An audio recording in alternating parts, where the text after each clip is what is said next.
Yeah, how's it guys? I want to talk to you guys about spinnerbaits. I find a spinnerbait is great for someone who just wants to go out and fish, cover water. They get bored really easily. They don't want to sit and like wait for that worm to go all the way down. So a spinnerbait is great. Tie it on, throw it out, burn it back. That spinnerbait does everything. So what I want to cover today in this video is rod, reel, line, spinnerbaits, and some trailers. So yeah, if you don't have time watching this video, download it or save it for later and then go back to it and have a look at it. And yeah, hope you guys enjoy it. So let's dive into the rods. The rod I would use, the Pesca Pro Series Spinnerbait Chatterbait rod. It is a 6'9" medium heavy extra fast. It's rated on the lure rating from 3/8 ounce to ½ ounce. So it's an incredibly good rod. It comes with a 5-year, no questions asked warranty. So available at all Bass Warehouse stores. Pop into the store, give it a feel. It's a really nice rod, guys. Those rods, those Pescas, they retail from 1,200 Rand. So it's a nice rod that's not going to break the bank. And that warranty gives you a little bit of just peace of mind. If anything does happen, you can lend it to your mate if they don't have a rod. And if it does break, if he does stand on it or break it against something happens, then he can pay the replacement fee. And then you get a new rod. Easy.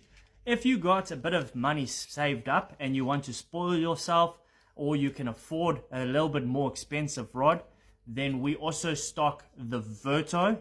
All right, the Verto rod, this is a 7-foot medium heavy.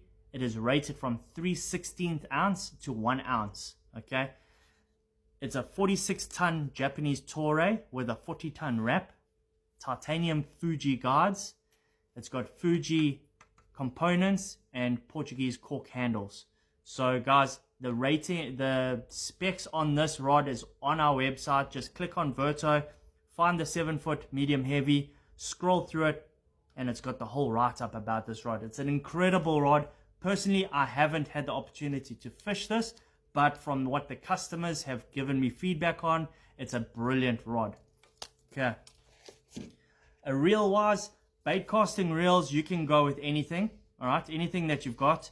I personally wouldn't go anywhere below a 6.4 to 1 gear ratio. I'd like a nice fast speed. All right, so the SLX A is a 8.2, so it's a nice quick reel. The Pesca is a 7.2, so anything above 7 is good. It'll get the job done.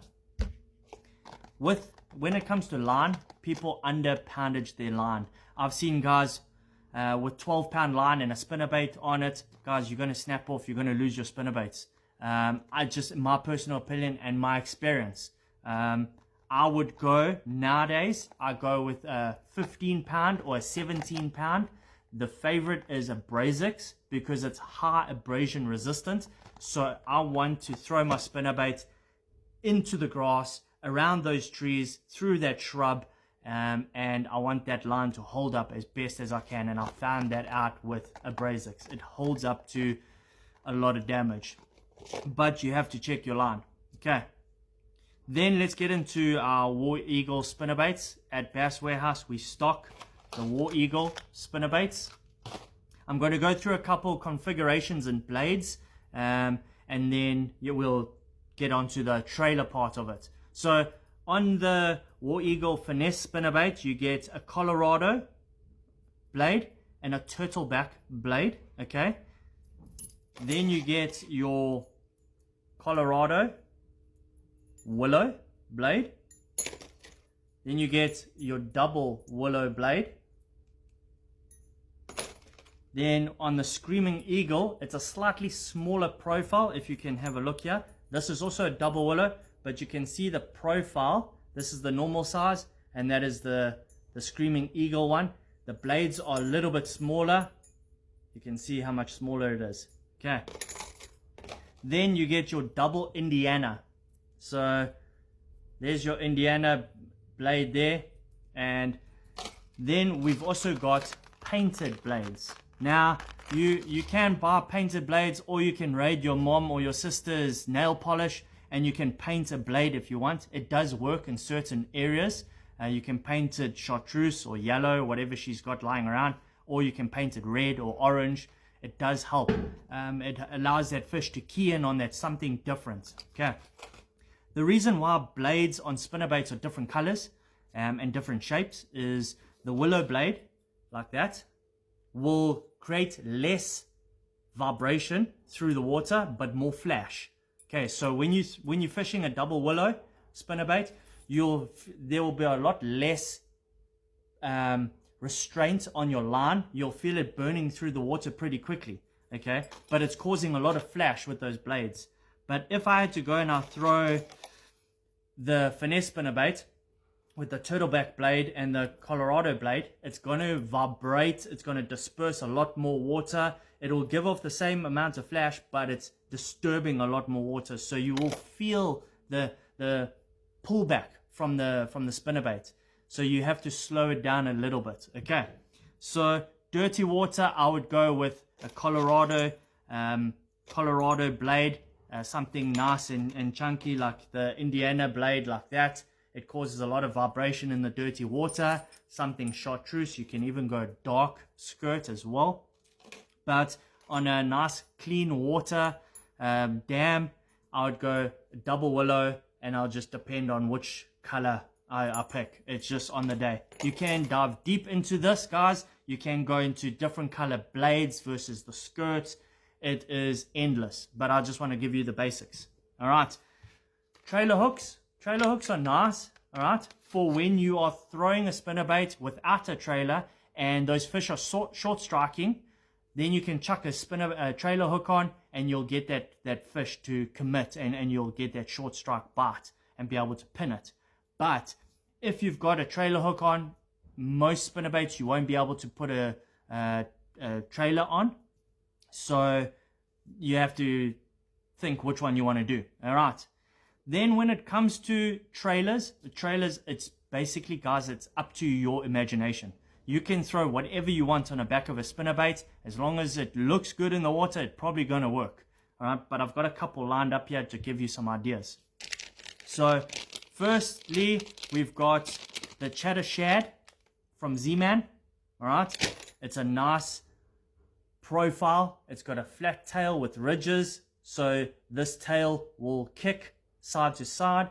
It's elastic, so it will last very long. But you got to understand one thing. With this skirt from War Eagle and the Z-Man Elastic, all right, don't keep it on the skirt when you're not going to fish for 2 weeks. If you've finished fishing for the day, or then take the trailer off, put it back in to the packet, and then you're good to go. You're good to keep it. Otherwise, this skirt might react with the Z-Man Elastic, and it will glue, it will damage your skirt. So yeah, just rather take it off. Okay, it's just with the Z-Man, I find. All right, but you can see this skirt, it's like a mouse with a bit of chartreuse color in there, but you can see how nicely that pairs up. It's a nice pairing, and yeah, it's really nice trailer. Then we've got from Zoom, we've got the Shimmer Shad. All right, Shimmer Shad, very, very similar. It's got the ridges on the side there like that. And it's got nice little flanges on the back of the tail, which allows that tail to kick from side to side. That is a really nice trailer.